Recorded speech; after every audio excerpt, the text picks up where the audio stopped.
Alright, I'm in my hotel now. It's called Florence number 9 Hotel, Bespoke. As you can see, Italy has all these weird colors which I really don't like, but it's a tradition, so you have to get used to it.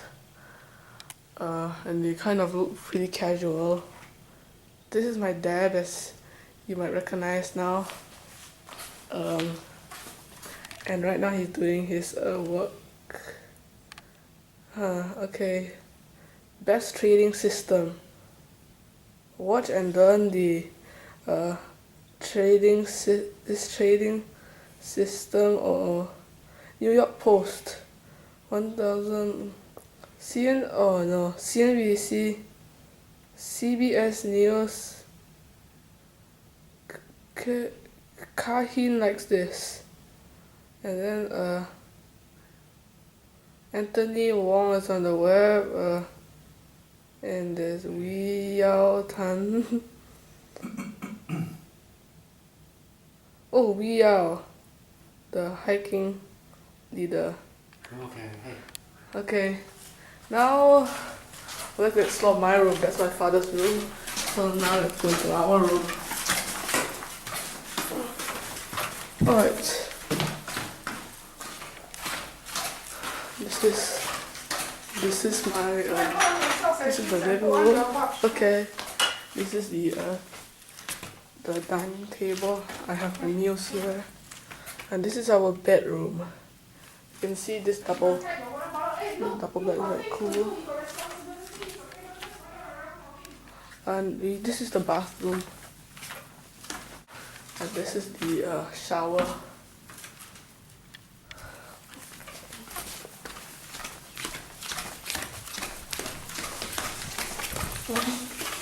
And this is the safe wardrobe. And this is another bathroom. Just go and do your thing! Yeah, this Put your socks and shoes! This is the toilet. Put the water bottles into the bag! Pretty much the same. Okay. So yeah, I'll see you later. Bye. Alright, this is a cypress tree. This is a cypress tree. My father kind of likes it because it's a Tuscan symbol, he says, and I kind of agree. It is quite amazing. And as you can see, this is Florence. This is Florence in the evening. I live in Singapore, so this really isn't an evening, but this isn't really an evening. But if you like, if I live in Singapore, and this isn't an evening because this really isn't an evening for Singapore because right now in Singapore it's about 3, and it's 8 here, and the sun is just setting. And in Singapore, the sun normally sets at about 7. So yeah, this is a kind of like late place, I would say. I'll come back when we reach the Duomo. Okay. See ya. Okay, so this is Duomo. As you can see, this is, oh my gosh, a police car is coming. Alright, so as you can see, this is the Duomo. It's the largest dome in the world, upon what I've seen. The Duomo is basically just a tower with a very large dome with it, surrounded with very cool buildings.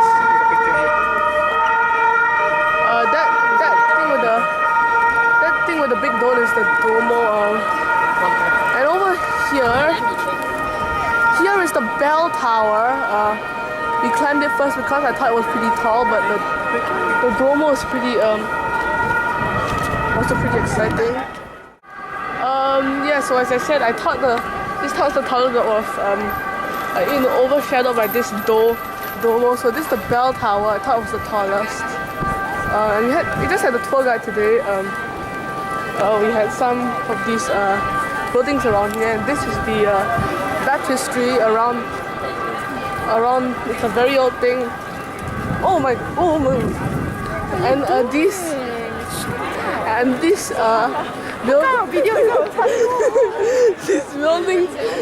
back to the 12th century when some people started building this magnificent thing. It took 500 years to build. But then this Duomo thing, they had a problem because they did not know how to build the dome. So then people were scratching their heads, and finally, after like a few years, they found a way to build it from the Romans, and then they decided to build an inner layer and then an outer layer to support it. But how is the inner layer supported? Well, it's supported using bricks. And I'm not trying to be... Herringbone shaped bricks that interlock. Yeah, interlocking bricks. I was just about to say that. Yeah, so that's a very long name, and I'm not trying to be smart as like, okay, I'll tell you what I mean. Okay, I'm not trying to like be so smart as if to make a documentary out of this, but still, it's still quite magnificent. So this is the baptistry, the most important building of its days. So yeah, this is generally all there is of the Duomo. It's quite magnificent, but it's quite little. And it does frighten me a lot because this Duomo is very, very old, and the buildings also look kind of weird. They look kind of strange, don't they? Yeah. So you should be scared also. So yeah. Thanks for watching. I'll view the next clip soon, probably tomorrow. Tomorrow is your Fitzy Gallery. Thank you. Yep. So this is the bell tower from close up. As you can see, it's a very tall building. I thought it was taller than the Duomo originally, and I wanted to go up there, but it didn't seem very worth it because I couldn't see I couldn't see anything more magnificent. It's just the view that's really all good. So it's more worth it staying outside than going inside. Yeah, you're right. It's better, and it's better. And actually, could you please get a closer? Could you get a closer picture of the dome? I want to like see. I want to like close up. I want to close up. I want to get a closer view of the Duomo. All right. We're gonna go and get a closer view of the Duomo, and this is the perfect spot. Yup, this is the Duomo. As you can see, this is the largest dome you would ever see, or maybe you'll see something bigger. Yeah, as you can see, it's even bigger than the Melbourne Library Duomo. So yeah, this is a pretty amazing city. It was the best. It was the best city in the world once. Shocking, but the bus leaves every few So minutes, right? So you don't have yeah, to you can see my perspective is the largest dome in the world. Compared, and the bell tower looks big, looks taller than this Duomo thing, but as you can see, that's a complete illusion because the Duomo is much taller. Because yesterday I went up the bell tower to the top, and then when I reached the top, I noticed that the Duomo thing was still taller. That top thing was still much taller. So yeah, hello guys. Above there, hi dudes.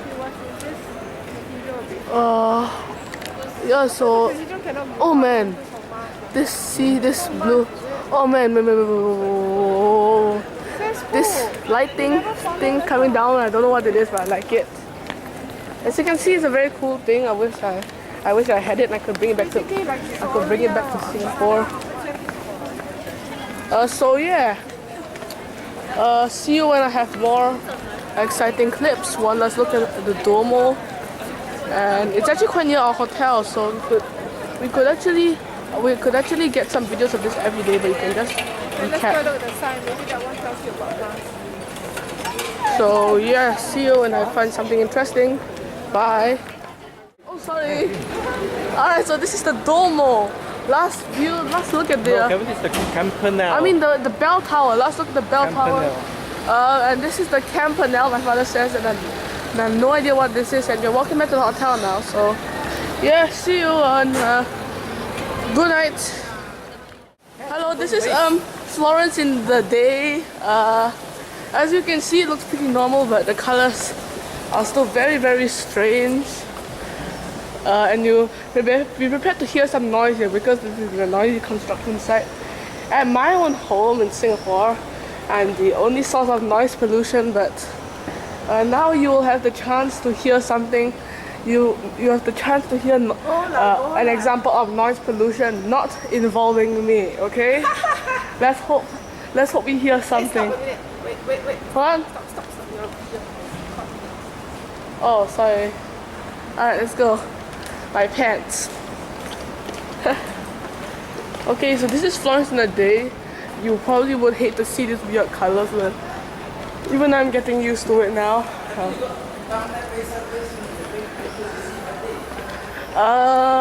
This is just a habit, okay? So, guys, please forgive me. This is just a habit, and my apologies. Yeah, so this place is very rich with shops, like fabric and stuff. Yeah, and this is the Duomo. See, this is the Duomo. It's a very cool. This is the Duomo, as I showed you last night. So today we're going to the Uffizi Gallery. You're walking there, so it's a bit of a hassle. The surprising thing is we haven't been taking any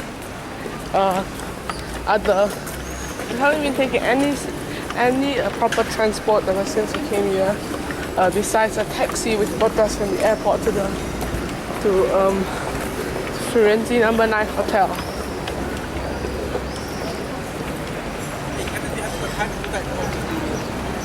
So yeah, see you in the Uffizi Gallery. Bye. Okay, here we are at the Uffizi. This is David. This is not the real David. That's Uffizi. Huh? Oh, that's the Uffizi. Oh, I thought this was the Uffizi. Okay. Town hall. Sorry, I got the wrong one. Okay, so this is the Uffizi. It's a quite old building, but I'm expecting a lot from it. It's the best museum in Florence, definitely, or maybe the best in Italy. So yeah, you're waiting for a tour guide. We'll see whether you can take any videos inside, but if you can't, well, I'm sorry, but I'll spend a whole lot of time telling you about it later if I can't do it. So yeah, hope you're looking forward to it. The actual one is much better. Right. Our tour guide's taking a lot of time to come. Meanwhile, let's just video the Florence in the morning. As you can see, it's really beautiful despite the weird colors. What weird colours? See, there's some weird colors here, the Italian tradition. But never mind. This is my mother get your taking hands photo. off the thing. Sorry for blocking the photo. So I'll just relocate this.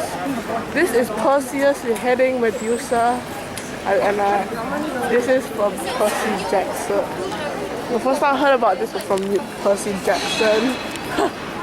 My friend likes it. That guy's not really my friend, but yeah.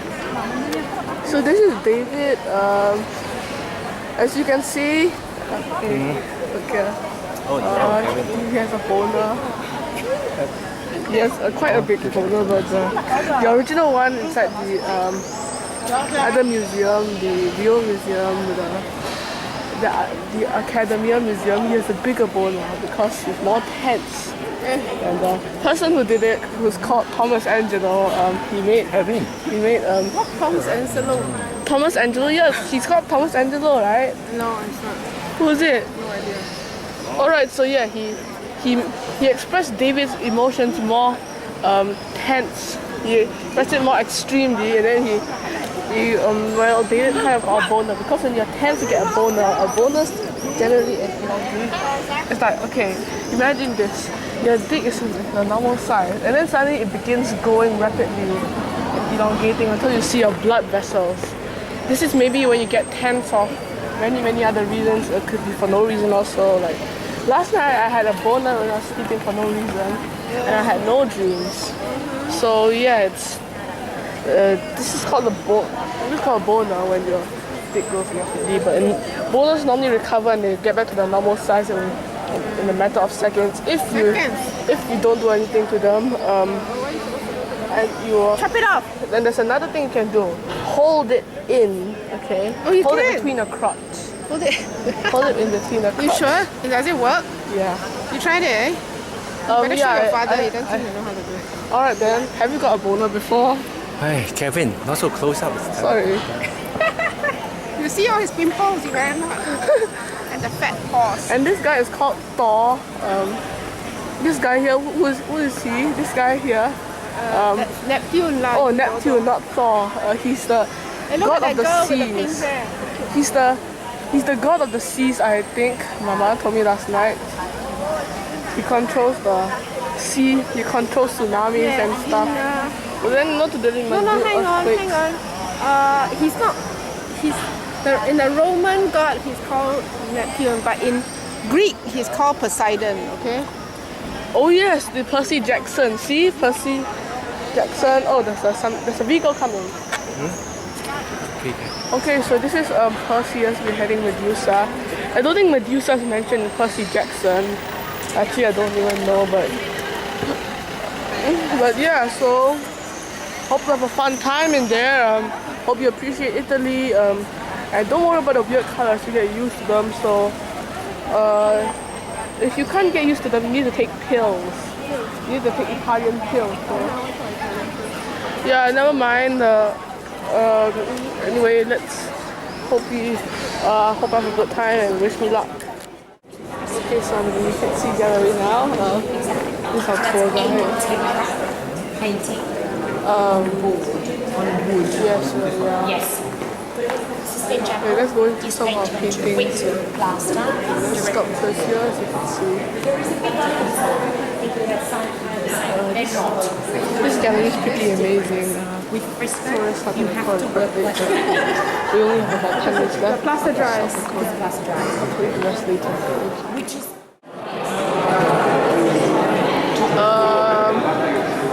This is the first floor of the Uffizi Gallery. But not here. We're almost done with this. displayed in people's homes, in the forum, in various basilicas. Yeah, in the it's a good gallery. And it's paintings, very detailed, so yeah. The Vatican were huge buyers of ancient Roman. Oh, was it? Yes, absolutely. Yeah. No, the collection is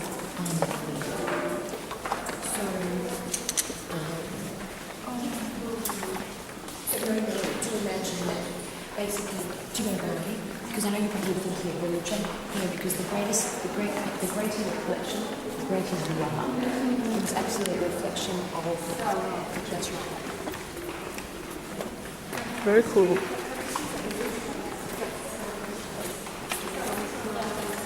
Yeah, because Cosmo first does like a very smart, a bit more famous for tapestries are the Flemish and the French. So many rooms, man. So Cosmo first is very smart. He actually creates Italian's first, the first Italian tapestry manufacturer. Who's this guy? Which is going to be because fortunately, you bring the Flemish artisans and teaches them and manufacture. Lady or is he a man? This is Nico K. This is Nico K's baby self. He's too big to be a baby. Nico K. Do you know he weighs 84 kilograms now? So we need to get new stake around the things to make money. And so everybody who's a duke, anybody who's aristocratic, like any rulers, any majesties, have to have a dwarf. It's a symbol of aristocratic rules. Oh, this is the back of the guy.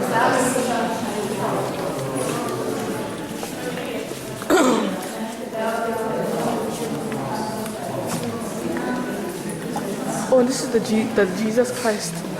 This one? Is this? This one I picked this one.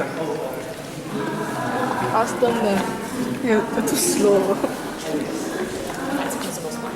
Yes. This is the most important portrait of the whole city. Oh, Eleonora, exactly. Eleonora. Number 2 is Lorenzo, right? This is Giovanni. Oh, the Pope. You couldn't be Pope. No, that was Lorenzo the Magnificent's second son. Well done. Global time. And we're going to see you right there on the next room. And you're surrounded by there's Cosimo. And this is absolutely the most famous portrait in Florentine history. So Cosimo grew up in an aristocratic society, but he's become the Duke. He's got to be more Duke-like than anybody else in Europe who's grown up like that. So that's why he creates. First of all, why did he move into the town hall to make it his first ducal palace? Because you need to cut off the head of the republic. Then you move to the other side of the river where you can buy up a lot more land and build the grand ducal gardens. That's why would you bother converting the town hall into a palace? Because you want to do it for political reasons. Why would you marry someone from Spanish royalty? Because she's going to bring up about 300 Spanish nobles to Florence. Her to understand what the court is all about. If you've never had a court with the whole etiquette, you need somebody to kind of show you. So marrying her is perfect. And you need all the art to reflect that.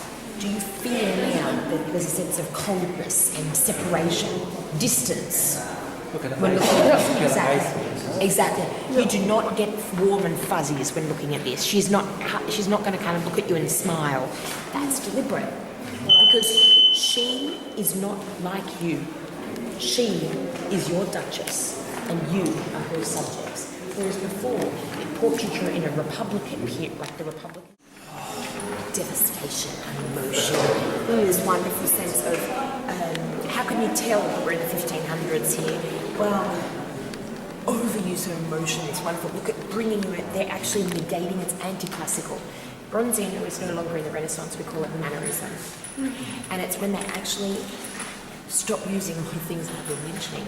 Like no more recession back of space. It's actually the reversal. It's bringing everything to the foreground and negating any sense of space. And, for example, negating any sense of space. Look at that. There's really no relation between the huge figures in the foreground and the background. Do you feel that? There's no kind of seamless transition. And it's the same painter. And also looking here, look at the genius use of colours. Look at that fabulous, the short silk that she's wearing as well. This is all to catch your eye for a greater effect.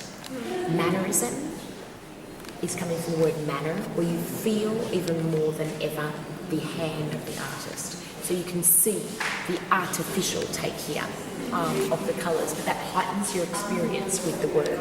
So more than ever before, you're calling this a work of art, actually. Yep. Nice expression. It's a very good. Yeah. Real pathos. They call that the real pathos. It's got pathos. How sad they are. Devastation.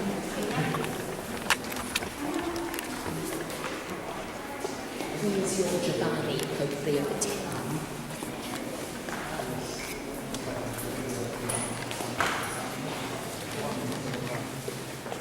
Raphael was Giovanni's favourite painter, and when he became Pope Leo X, the first Medici. It's a different Giovanni from the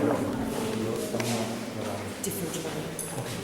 Why do you have so many Giovannis? Because Giovanni Battista, John the Baptist, is the Pope of St. Florence. That's why John is a super used name here. Remember that? Why did he choose the word Leo as his papal name? Because the lion is a symbol of Florence. Oops. That is open at the Book of John, by the way, that book. And people would have had fun in detecting that, exactly. And now, Kevin, do you remember the Republic? His grandson, he's the one who backs the anti-pope. His grandson is Lorenzo the Magnificent. He is Lorenzo the Magnificent's son. Oh, I see. Okay, sorry. So He dies in the 1520s. Cosmo I comes to power in 1537.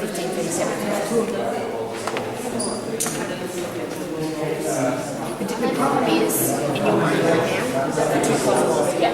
So I think Cosmo is Cosmo the Older. Well done. few seats there. Exactly. He was the total unofficial ruler.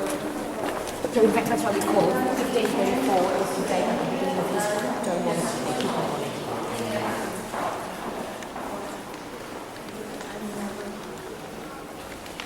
Oh my gosh. Like where I would talk about it. 15, 20. So you used to tell John. 37 is when he was the Duke at the age of 17.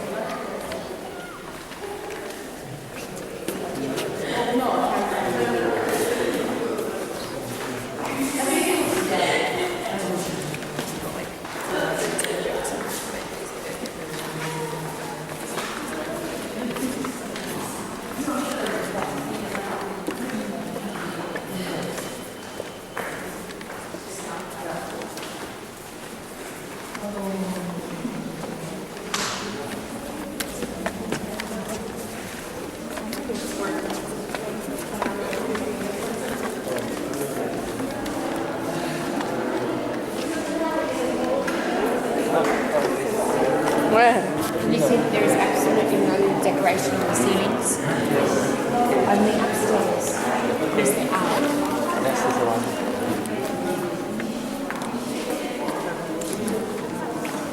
Where's the Venus? Is it? The Bino, Kevin. Is it? No, it's not. I don't think it is. Yeah, please see. Is it? Pictures of Albino. It's the Venus of Urbino. It's but. Exactly, it's Venus, the goddess of love. Oh, is it? Okay. But really masqueraded really as an 18th century woman. Yeah. I mean, you know, because she's shown in a normal house. So this is really risque, and we think it would probably symbolism of a doll is fidelity. She's supposed to.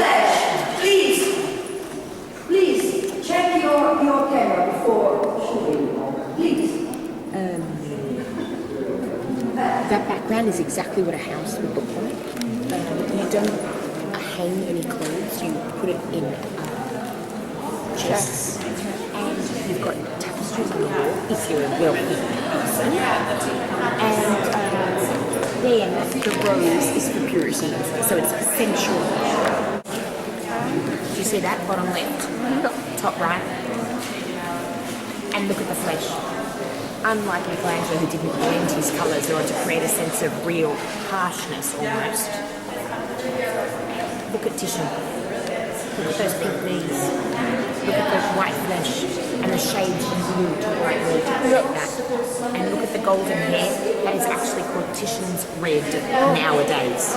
You can actually buy that in an art supply store because Titian perfected golden hair. So Titian in the 1500s is the mecca, like the mega genius of Venetian art. Michelangelo spends most of his time in Rome, that is the Florentine genius. And there are two different art schools. And in the 1600s in France, the kings are going to